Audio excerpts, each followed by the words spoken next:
Hi, I'm Danny. I'm an alcoholic. That was a great share, Tiffany. Thank you so much.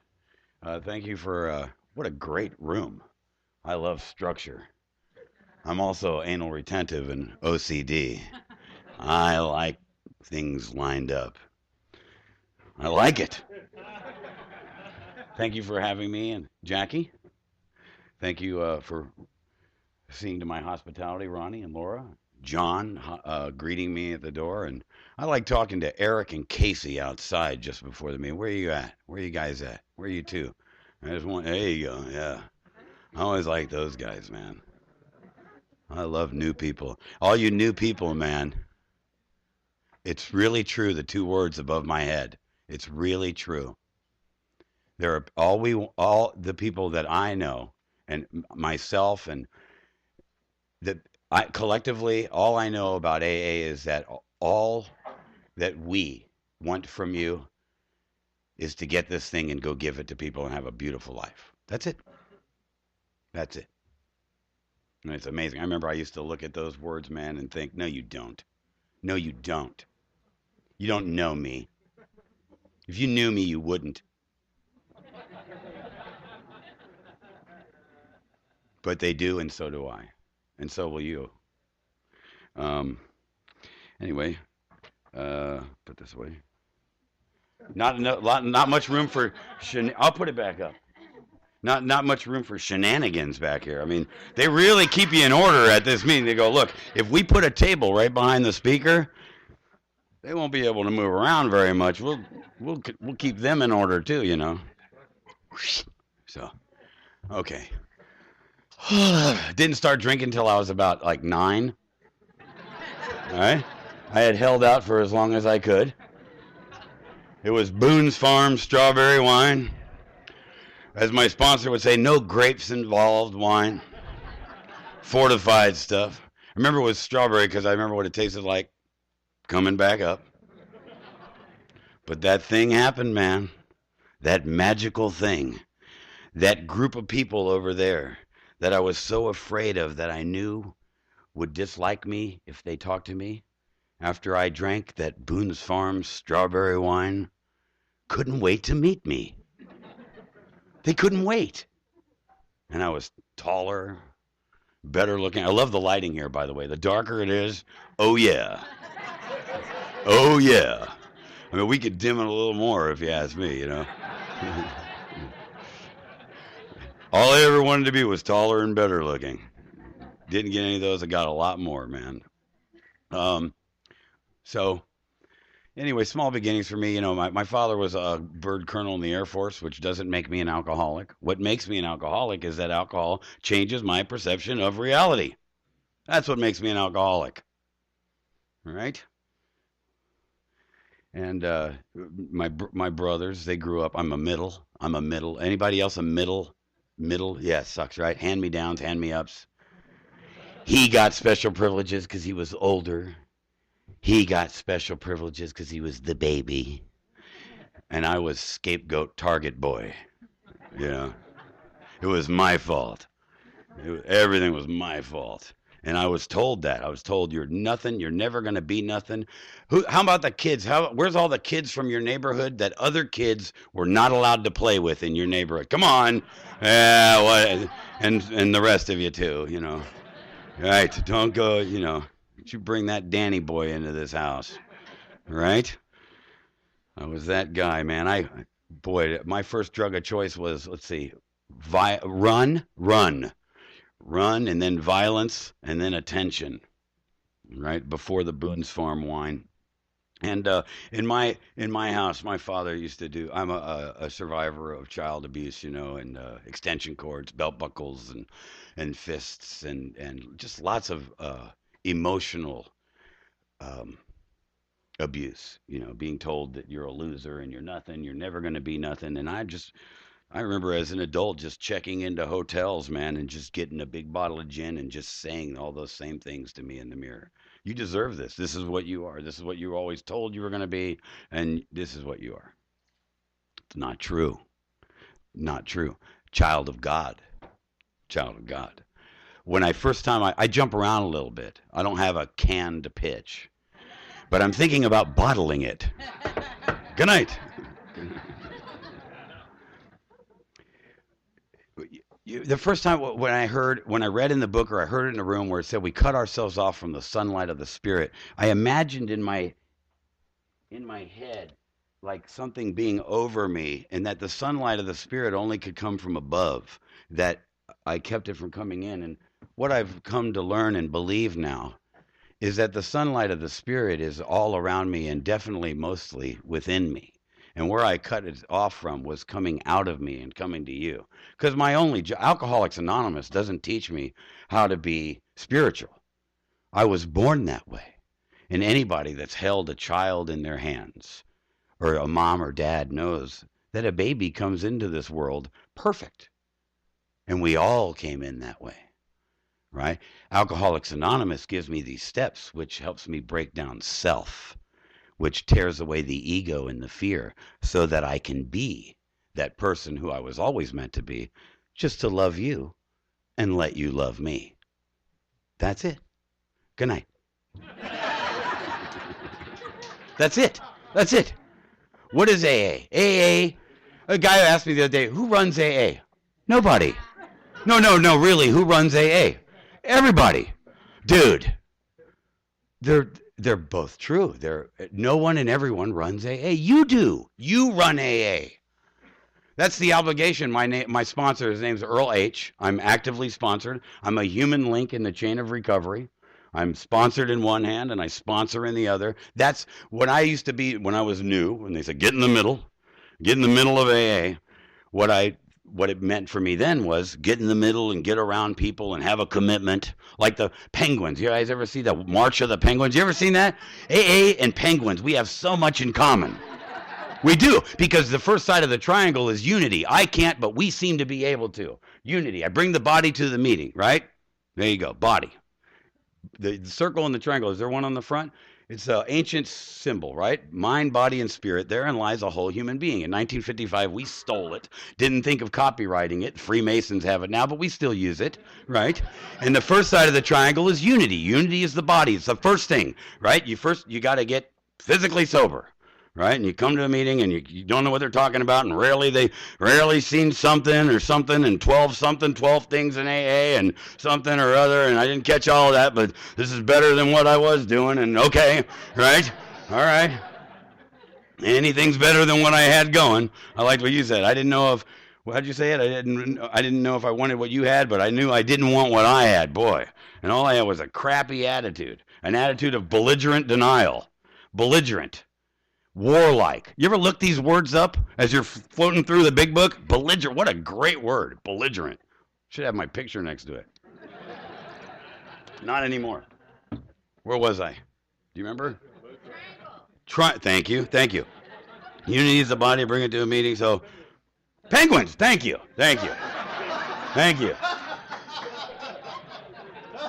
I'm going to go to you from time to time. Penguins, you guys ever see that March of the Penguins? It's amazing. These penguins can survive in Arctic weather. I mean, how cold it is, I don't know, but it's cold. It's cold, and alone, just like us, they would die. And the only way they come in, they all huddle together in a group. Like we do at the end. I guarantee you at the end, one of you, when we hook up, is going to think you're a penguin, right? And it's good. And they hook up, and the only way they can survive is their body heat together, right? And as they get too hot, and on the outside, there's a newcomer. A newcomer comes in, they go, come on, get a commitment, you're the new literature guy, get in the middle. And they come in, and that's the only way they survive, and that's how we survive. And when I was new, getting in the middle of AA, that's the only way. The contrary action, right, was doing things that I didn't want to do, and not doing things that I would like to do. And the contrary action for me usually is a non-action. Just shut up, Danny. Just shut up. Some of the greatest words my sponsor's ever given me. Just shut up. We don't get into it anymore. Not my job. Just blink and breathe. Just, right? A lot of ways to say it. You can have 400 books on it. Be the water, not the rock. I was the rock all my life. Fighting everything. Page 84, right? We quit fighting everyone and everything. I sent her the thing. Would you be the 10-minute speaker? My friend Tiffany. She said, can I get away with a pantsuit? I texted her the letter they sent me. I said, absolutely not. Right? We quit fighting. And people will say when you ask them, hey, when you get up in front of a room, a lot of meetings say you should dress accordingly, not use profanity. Where does it say that in the book? All over the place. Especially, we quit fighting everyone and everything. That's where it's at. If I'm not willing to put on a suit, am I willing to change my entire life? Oh, right? Just a thought of mine. So anyway, so what it means to be in the middle of AA for me now. Obviously, when you're new, get in the middle means get here, get a commitment, man. Just get a commitment. Get a commitment. I made up a good commitment for myself when I was kept coming in and out. I had 8 years sober. On my 8th birthday, I went and took a medallion and spewed venom on AA. Said you didn't work.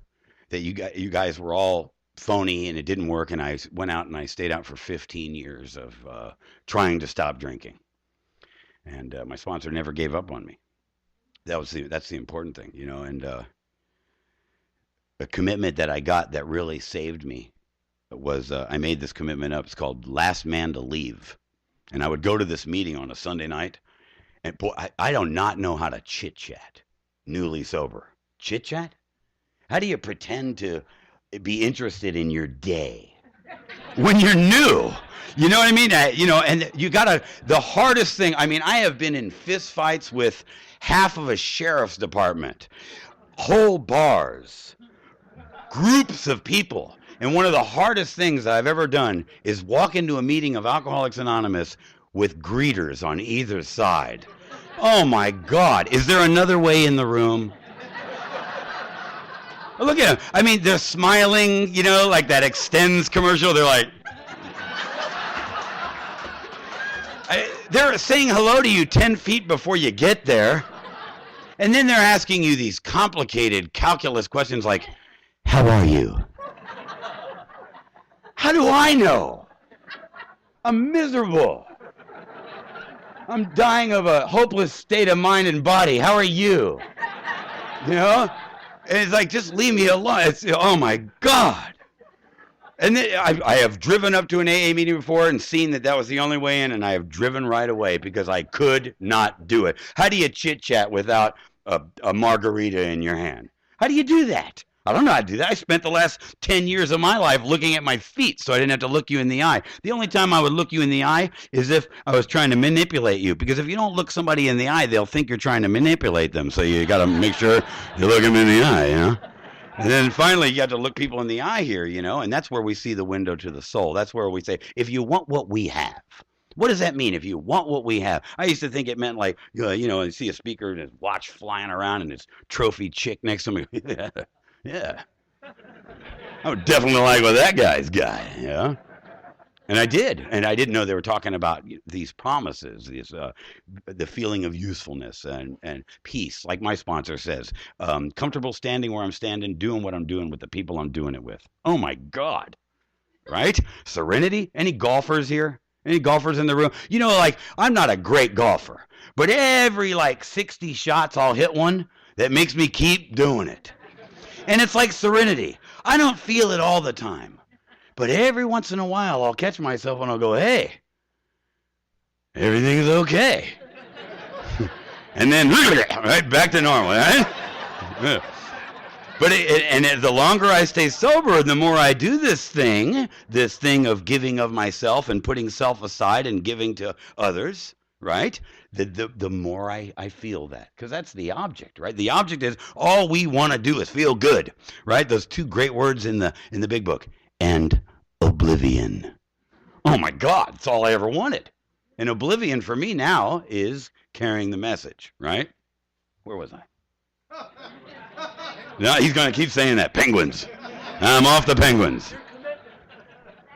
Yeah, commitment. Yeah, so you got to get a commitment, right? So my first commitment, man, my sponsor is not a dictator. If you guys know Earl H., he's not a dictator, right? But he's the man that never gave up on me. But he didn't tell me about Alcoholics Anonymous. He wouldn't say, go thank the speaker. He'd say, come on, let's go thank the speaker. He showed me Alcoholics Anonymous, right? And that greeting thing Oh, it was so hard. Like that chit chatting. Yeah, I did the last man to leave. Yeah, I did that. I did that at this meeting, right? Where I would make sure that I was the last guy. After this meeting's over, this meeting's going to go into some new people might call it clicks. Clicks. You have a participation meeting in your area where you don't raise your hand, but you have to get called on. Do you have a meeting like that? We have meetings like that in LA. It's a great place to get a resentment. Oh, special alcoholics. I see. I have to get called on, right? You know, and I would go around to these people because I didn't know how to talk to them, and I would just make sure that I would get in their circle and act as if. And when they laughed, I'd and when that little group of people left, then I don't mean the last man to leave like they're all over there and I stand here and when they leave. I mean like I had to actively go pretend as if I was being a part of. I made myself be a part of. And I did that for 6 months. And now it's very easy for me to do that, right? So I'm at my home group, right? A home group. What is a home group? A home group means that it doesn't mean you live there and shower there. That's what this guy asked me the other night. A home group is a meeting that you go to so much, a regular thing, and maybe you have a commitment there, but you go there so often that if you don't go, people notice that you're not there. You're a part of that meeting. You're a part of, right? And I was going to my Monday night meeting in Sherman Oaks. Luther was there, and Earl, and Steve A., and all these people that, meant so much to me, man. And I would sit there with my sponsor, and for 15 years, in and out, in and out, in and out. And one day I'm sitting there, and Earl goes, that greeting commitment looks like a good commitment. Now, see, I have a sponsor translator. And my sponsor says, Danny, get that commitment or you will die.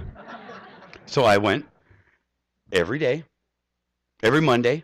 I would do that commitment and I'd stand up there. Now, I would talk about acting better than you feel. I mean, you would come in my mind, right? I would go, hi, how are you? And I'd think, I hope you die. You know what I mean? I just, hey, how's it going? Welcome. I hope you don't share tonight. I'm just like this. But you couldn't tell. But I used to be years ago that guy. Like if somebody got called on and I didn't approve, I'd have to let the room know that I disapprove. I do not get to do that anymore. I respect this room, right? So anyway, I did that commitment, man, and I'll get back to that. So I'll get back to that. It's so important, about being able to come back in here after you've gone back out. I'm sure there's plenty of people in here that you don't have your original sobriety date. And if you're coming in and out, let me tell you, you are so welcome here and you can do this. You can do it. You can do it. And there's a couple things I'd like to talk about as far as unity is concerned.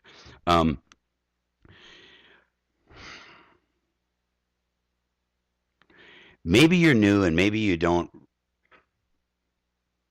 Maybe you can't. This is our book right here, right? So this is the Fellowship of Alcoholics Anonymous. You're sitting in a meeting of Alcoholics Anonymous, which is named after this book, right? And this book came out, by the way, a lot of meetings, you have to have like a 10-year, 20-year requirement to speak. Just think when this book came out, Bill would have not been able to speak at one of those meetings. That was a joke, and it was a good time to laugh. It's okay. That's okay. Hey. Okay. All right. So this book was going to be called, a little history for you, it was going to be called A Way Out. And Bill was superstitious, and he went down to copyright it, and there was 12 copyrights of this book already, and he didn't want to be 13. So then he was going to call it 100 Men. And just then the first woman showed up, and it ruined that. So he's sitting in a meeting, and Wet Drunk was sitting there babbling, saying, Anonymous Alcoholics. He said, bam, I like the sound of that. Alcoholics Anonymous. That's how we got our name. From some babbling person in a meeting. Isn't it great? But my point is, though, let's say, I went to meetings for a long time, and I was only going to meetings, and I was never doing these steps. I was untreated alcoholism. 8 years of untreated alcoholism, not working a step, didn't have a sponsor, crazier than any new person in the room. I was not in AA. If I'm not working the 12 steps of Alcoholics Anonymous, if I'm not doing this book, the first 164 pages, I like to go a little further to alcoholic number 3, the man in the bed, right? Then I wasn't in AA. I mean, I can have a membership to 24 Hour Fitness, but if I don't go in there and pick up heavy things and put them down, I'm really not a member of the gym. You know what I mean? So to be a member here, there's some work that I needed to do to recover, because the second side of the triangle is the mind. Recovery is of the mind. I have to work the 12 steps, right? So I have work to do. Um, does somebody to sponsor have to have worked the 12 steps? I hear a lot of debate about that. I'm not here to start controversy, of course. A book says, but in working with others, it does say in our book that when we go to see our man for the second time, and he's read the entire volume, it's amazing, isn't it? When you work with people just to try to get them to read one chapter. The book says back then that the second time we go see a guy, he already read the whole book. And it says he's ready to go on with the 12 steps. And right after that, it says, having had the experience yourself. So for me, it tells me that, well, maybe if I want somebody to help me take the transmission out of my car, I better have asked somebody who's done it before to help me, right? So it's probably a good idea to have a sponsor who's worked the 12 steps, okay? Just saying. You with me? Yeah! All right, remember, here's another page, 132. We absolutely insist on enjoying life, right? We are not a glum lot. But I've been to a few meetings where they are. It's, I was talking to Ronnie right before we started about, can you just imagine in a square mile in any direction from us right now, the people that need to be sober, the lives that could be changed, that will never ever see the inside of a room, and here we are. How is that possible? How is that possible? I'm not sure how it worked out that I made it here, but I know why. Chapter 7, working with others. That's why I'm sober, right? To carry this message. So, anyway, where was I? Penguins. It was a lot. Let me tell you, I'm still recovering. We had a convention in San Fernando Valley. We just had a big convention, and I was the Friday night entertainment chair and the Saturday night entertainment chair, and it was quite the to-do. I am so thrilled that it's past us right now. I'm still kind of coming down, Okay. How did I keep from going in and out, in and out, in and out? On page 24 of our book, it says, we are unable at times to bring forth with sufficient force the memory of the suffering and the humiliation of not a week or day ago. I'm paraphrasing. We are without defense against our first drink. The greater aspect of my disease, the obsession of the mind. My lineage, we call it the beast. The beast. Some people in treatment centers, where you at? The treatment centers? Any people in there? Yeah. Isn't it fun? Sleeping with other people, smelling their feet and farts. That's great, isn't it? Isn't it great? How about how many guys do you sleep with in your room? Two. Oh, two other guys? One other guy. Don't you love when you get an empty bed and you're like, oh no, what's going to fill that? And then a new guy comes in, you go, hey, do you snore? Do you snore? You snore? Yeah. Right? Some of us who don't have to share our bedrooms, we don't have to think about that, right? How beautiful it is, right? To not have to deal with that. But let me tell you, when you get this thing, you get to have your own place one day. You won't have to get up when somebody tells you to, except your boss, right? If you're lucky, if you make it. I hope you make it, man. You can do it. I hope you make it. It says, we read it tonight. Rarely have we seen people fail who have thoroughly. Isn't it amazing how thoroughly we would drink and use? But then, you know what I mean? I have seen people like vacuum the ceiling to try to get something that looked like a rock. And then when you go, dude, did you get to the meeting tonight? Oh, no, man. It's like 7 blocks away. It's like, are you kidding me? Dude, I saw you roller skate in the rain to get to the bar. And now the meeting's 6 blocks away and you can't make it?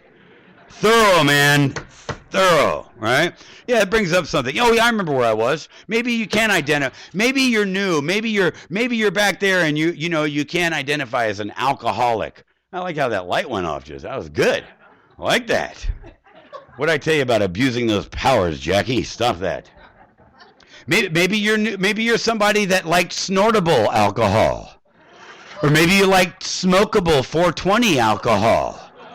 Or maybe you liked pill form alcohol. Some people don't like to hear about it, even though Dr. Bob and Bill said they drank and took heavy sedatives in the big book. All I know is my job is unity. not division. So maybe you can't relate to a stockbroker from the 30s who only drank, but he took sedatives. Because the beast is looking for the differences. That's why they say look for the similarities. Alcoholism looks for the differences, looks for the reason that you don't have to be in this room so you can go out and do the only thing that's brought you relief, to be able to fit into your earth suit. Right? I have a gift. I can walk into any room, look at the speaker's chair when I was new, and not have heard the speaker before, and know that they were terrible and didn't know how I felt, just from the way they were dressed. Are you kidding me? Right? If you weren't me, I couldn't identify with you before. Now, if you're a 400-pound lesbian sumo wrestler, I can relate to you. Because it doesn't matter where you've been or what you've done. You know what I mean? I remember when I was on a 12-step call one time, right? I went up to see this guy, right? And this was when I used to, I would compare my insides to your outsides. And I go up to see this guy who lives in this really nice house. And where was it, that place? Mount Olympus, that's right, Mount Olympus. Go up to Mount Olympus, one of those, very nice gated communities, and I'm new, not feeling the gift, but I go on this 12-step call, and I'm living in this tiny little crappy little apartment, with a hot plate or whatever, and I go up there, and this guy's got a problem, and the more I get into his zip code, the more I'm hating this guy's guts. You know what I mean? Really? Really, dude. Because in my brain, you should be happy. You have all this stuff. Stuff don't mean nothing. Stuff don't mean, I like it. Don't get me wrong. I like stuff. But you take it all away from me right now, man. I'm good. I am good. And I'm driving up there, right? And I go up and I press the button. He goes, who is it? Little tiny little voice. And I said, it's AA. I am contrary action man, like I have a cape, circle and a triangle on my chest, like Batman or something. And this guy, me in my crappy apartment to answer the door, I have to open the door. He has some kind of button that goes, and the door opens a little bit. That lets me into the foyer. That's bigger than my whole apartment. And I'm thinking, this things I can't say at this podium. Are you kidding? And as I walk in, I'm walking on beautiful inlaid mahogany. Just mahogany this and Persian that, and like, oh my goodness. This guy's got a lot of nerve calling AA with all this stuff. And then you know what I saw? I saw this puddle of stuff that could only be dry heave vomit. Yeah, ooh, right? We try to sugarcoat things around here, but really, really. All the times where's all the people that wet their bed or wet themselves? You know what I mean? Come on, right? It's pretty, isn't it? It's funny, people snorting crap on the back of a public toilet, and then they get sober, they're like, excuse me, is that filtered water? Is that gluten-free? Whatever. Right. Don't get too complacent. Remember where you came from, because you could go right back. And as I saw this puddle of dry heave. And I knew that dry heave looked exactly on his $10,000 rug as it looked on my crappy flea-bitten floor. And I knew pain right then and there. Pain was pain. And it was the same. He needed my help. He needed my help. And we're the same in here. It doesn't matter. It's whatever you're doing. Please find your way into this book. When you hear people sharing and you go, I never did that. No. Try to say me too as much as you can. Me, I did that. Oh yeah, I felt like that. Oh, I felt like that. Find your way in, man. That's because you got to find your way into this thing, man, because this is probably my best thinking didn't get me here. My best thinking got me strapped down into Thalion's Mental Center with 9 people holding me down, giving me a shot. Where's the 5150s here? Come on. Oh, yeah. That's my best thing. The last 5150 I had was Christmas Day 2007. The cops were bouncing me off the pavement outside, and woke up in Glendale at Venice with a catheter in me again. And while the woman, true story, while the woman, now Earl had been sponsoring me since 1994 and never would give up on me. Never, ever did that man give up on me, man. That guy would drive to institutions and wait in line for 7 hours to see me for 6 minutes.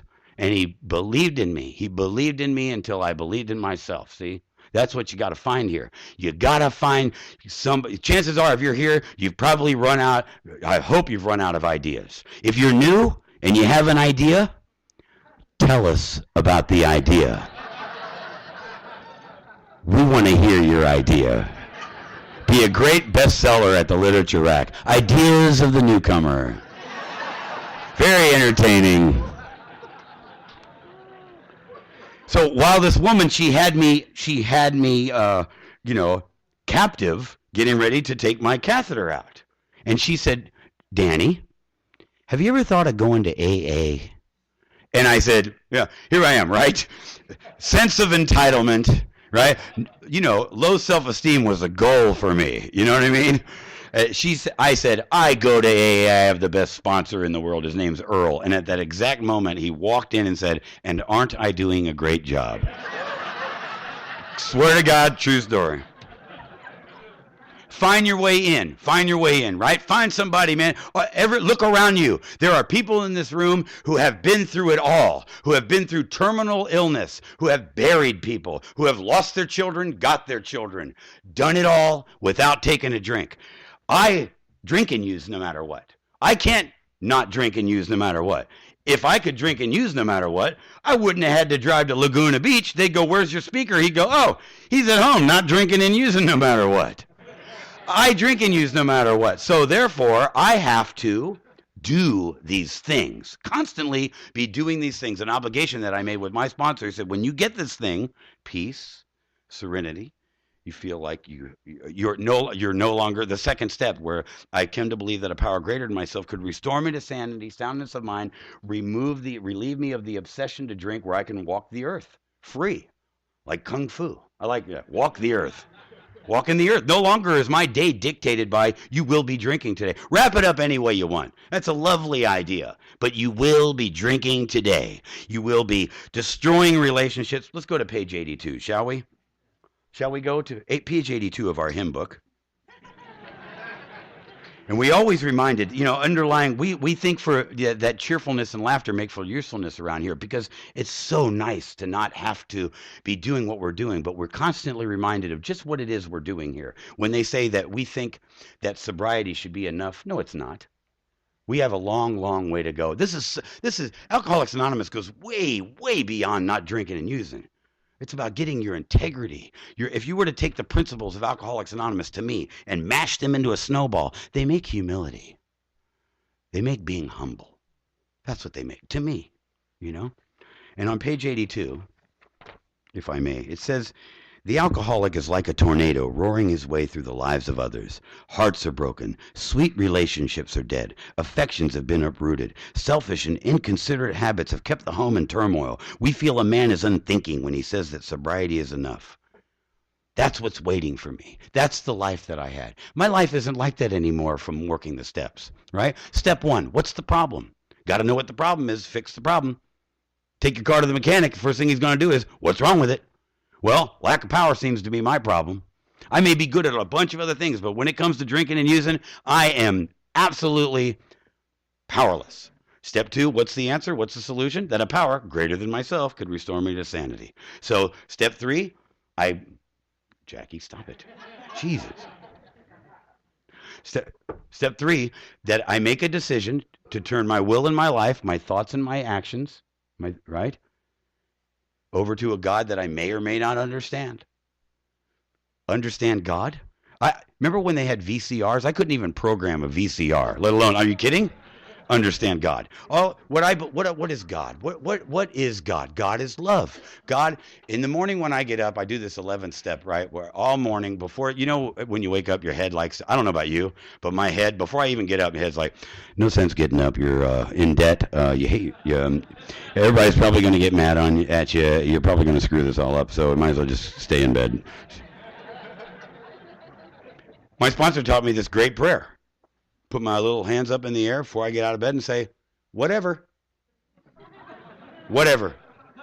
That's my version of thy will be done. Whatever you want me to do, I'll do. Whoever you want me to help, I'll help. If I haven't helped somebody today, every day, today, this day has been a waste of time. My sponsor taught me, if I have not been working with somebody and giving this thing, that I have been a waste of time. That's my job.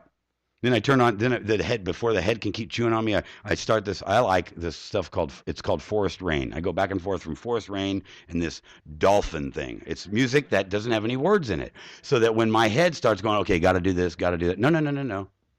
Forest Rain. Forest Rain. Go make my coffee, get the coffee going.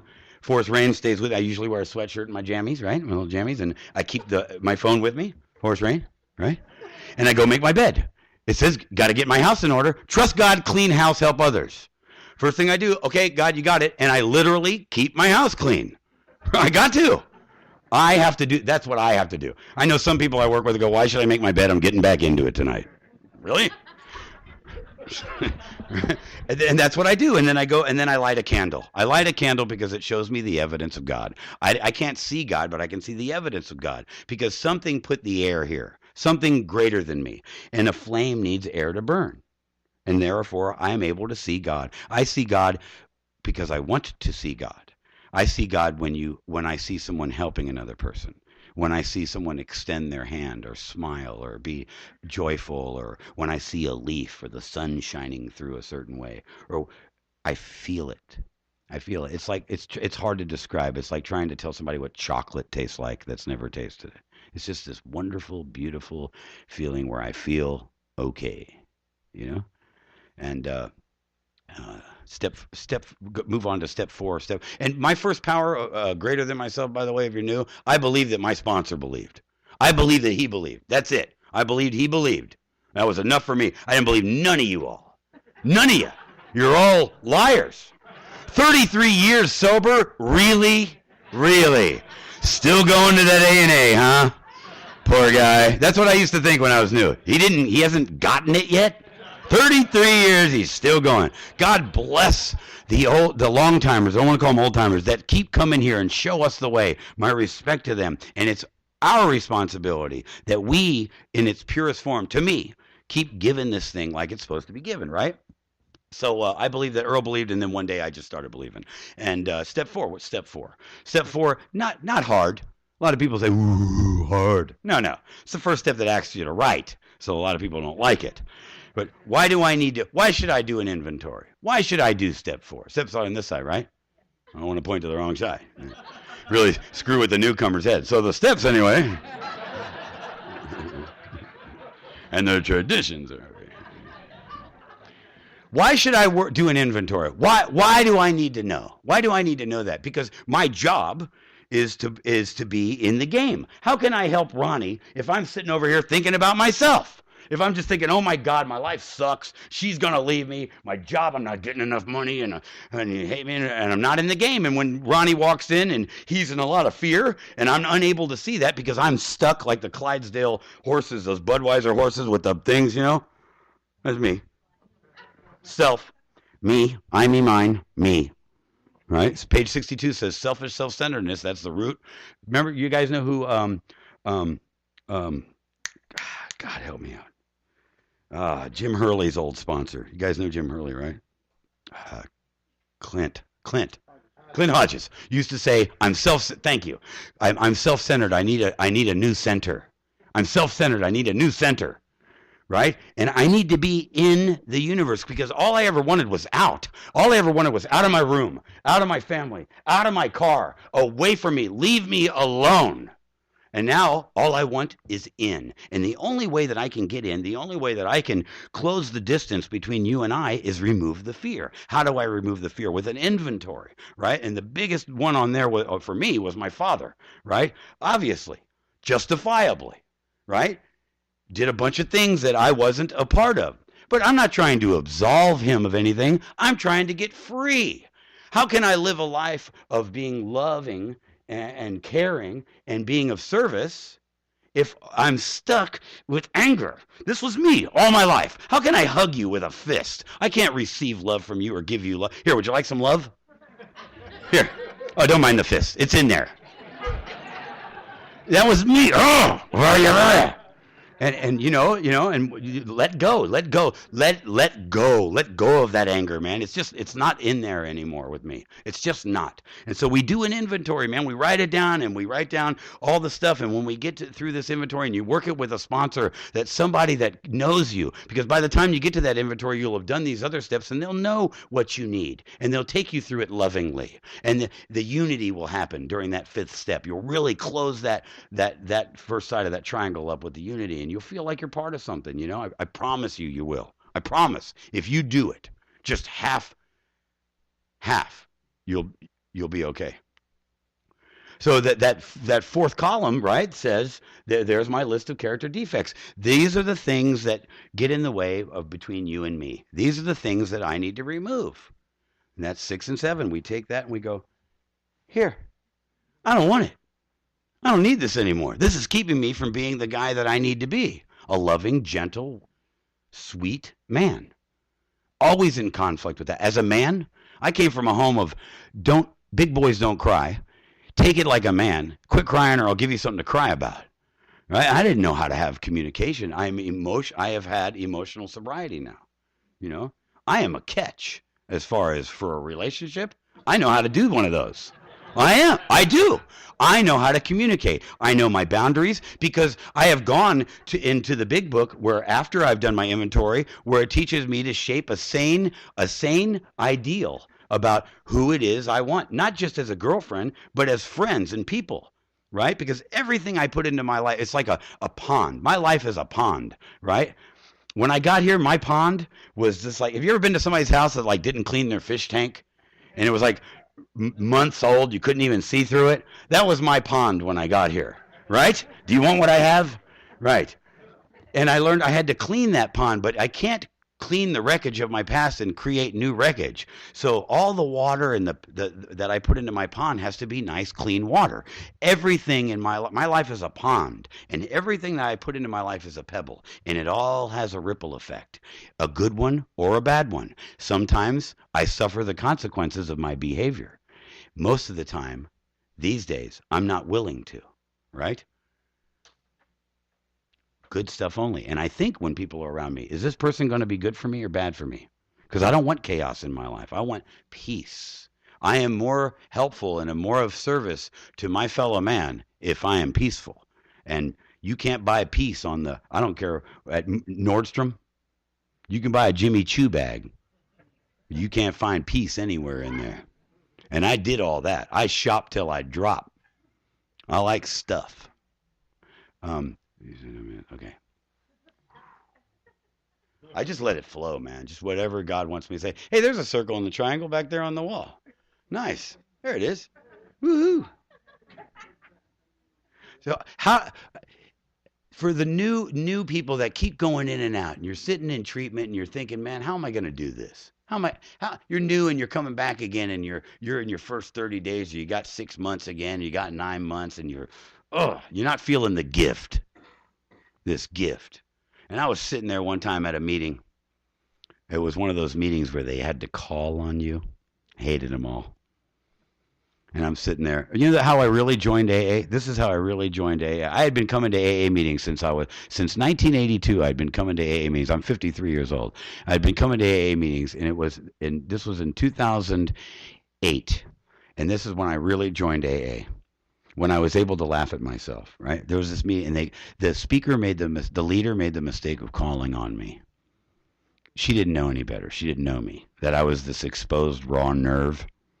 And she said, Danny, would you like to share? And I turned to Earl, who was sitting next to me. I said, may I say whatever I want? And he said, go ahead. And I said, I think you're all full of crap. You're all a bunch of liars. And if I was on fire, not one of you would pee on me. I said that. And no one laughed. They were, because I said it with some verve. And this woman behind me, about 2 rows, she said, I'd pee on you, Danny. And that's what happened. The room broke up, and you know who else laughed? I laughed. For the first time in my life, man, my fist came apart, my shoulders dropped, and that moment I became a part of AA, man. I was in all the way. I was in, and I made a decision right there. I want in this thing. Lord knows when we were at the bar, and the bar was full, and you know, we were the ones that went, you know where the gold railings are, where the waitress would come up to do her service, that we knew. Alcoholics know that you can go over there and get service. You push people away. You hold your money up. You do whatever it takes. And I did the same thing that I did in a bar, pushing through to make sure I'd get mine. And I came in and I started going, you know what? I'm doing this. I am doing this. And the beast was working on me. The beast was like, hey, Danny, this is a terrible meeting, man. Why don't we just go to the liquor store? We're going to get 10 king-size Coronas. We'll just start with 10. And that's what we're going to do, and we're not going to tell your sponsor about it. There he is. Look at it. Smile and wave. Smile and wave. That's right. That was good. That was good. And that's what we're going to do. We're just going to go home, get 10 Coronas. It's going to be good. It's going to be good. And you know what? I told the beast, nuh-uh. Nuh-uh. I remembered I did something that I hadn't done in a long, ever with Earl. I stood up in the meeting, walked up to Earl and go, dude, help me. I'll do anything you want me to do. What do you want me to do? I finally was to the point where I was beaten into a state of reasonableness. And a lot of stuff had happened to me, man, but I was finally ready. And you know what he told me to do? You know those guys, like Dustin, I sponsor Dustin. You know these guys that they have this look about them that makes you want to stay away from them because they have these tattoos crawling at their neck. But when they're new too, they also look like this. The guys that show you their neck. I used to be one of those dudes, you know what I mean? Yeah. Everything about them just says stay away, you know? And my sponsor goes, I'll do whatever you want. He goes, go say hi to that guy. I go, dude, look at him. He does not want me to do that. He goes, go say hi to that guy.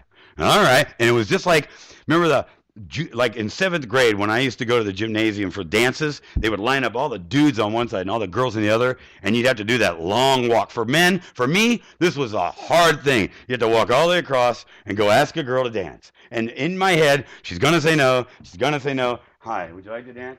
I don't like this song. I knew she would say no.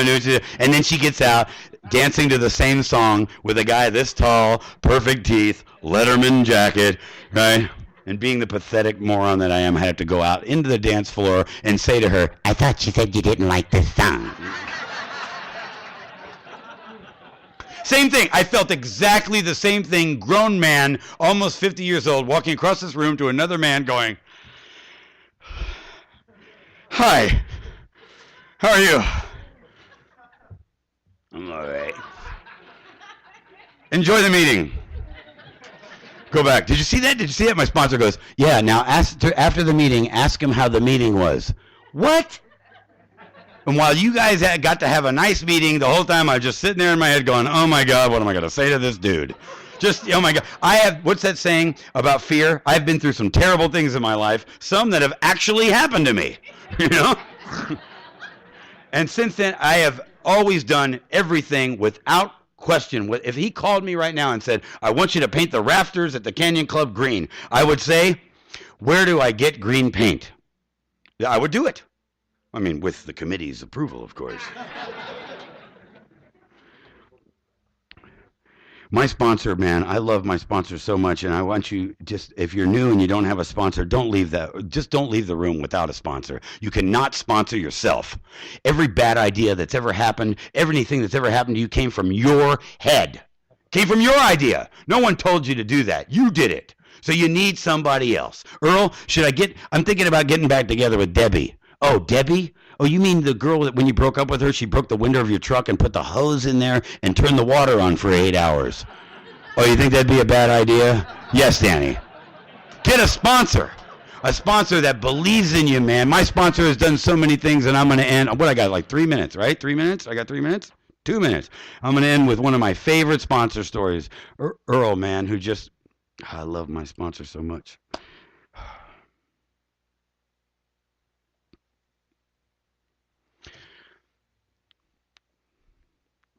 So he goes, that greeting commitment, that I took, and those people, right? I had like 7 months sober. I'll be 6 in a couple weeks, right? Finally, after struggling for 15 years, I'll be 6. And in this sobriety, when I was about 7, 8 months sober, I swiped my card at an ATM and it said, "Please contact Financial Center." That is not good. And I'd never paid my taxes. I want to tell you, I've paid 40,000 of them back. I only have 20,000 left, and I paid a lot of other debt, right? So I freaked out. And Earl, I called my sponsor screaming and yelling. It was the worst problem in the world because it was my problem. And he said, "Go to the meeting and greet." And I did anyway.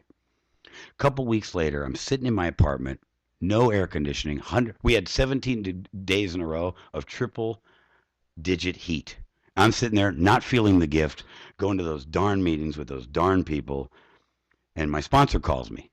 And he says, "Meet me at the corner of Ventura and Reseda." Now, when your sponsor calls you, even if you're doing brain surgery, you put a towel on the head and you go see your sponsor who helped you and listened to your insanity and helped you get to where you are from nothing. You go see your sponsor. And I go get in my car and go see Earl. And he's standing in the middle of a parking lot. And he's holding this white envelope. And I go, "What's going on, man?" And he said, "Here." I said, "What is that?" He said, "Open it and find out." If you know Earl, open it and find out. And I open it up. It's a stack of money. And it's wrapped in this piece of paper. And it says, "This is an anonymous gift. Keep it or pass it on." And I'm like, he said, "All those people that you stood in line with, that you greeted at your home group, they found out about you, Danny. And they don't want you to leave because they care about you and they love you. And some of them couldn't even afford it. But they want you to stay." And I started getting emotional in that parking lot with that man. And I started to run away. And he said, "The most important thing that anyone ever said to me, and I want to say it to you if you're new." He said, "You're part of something now. Thank you for having me at your meeting."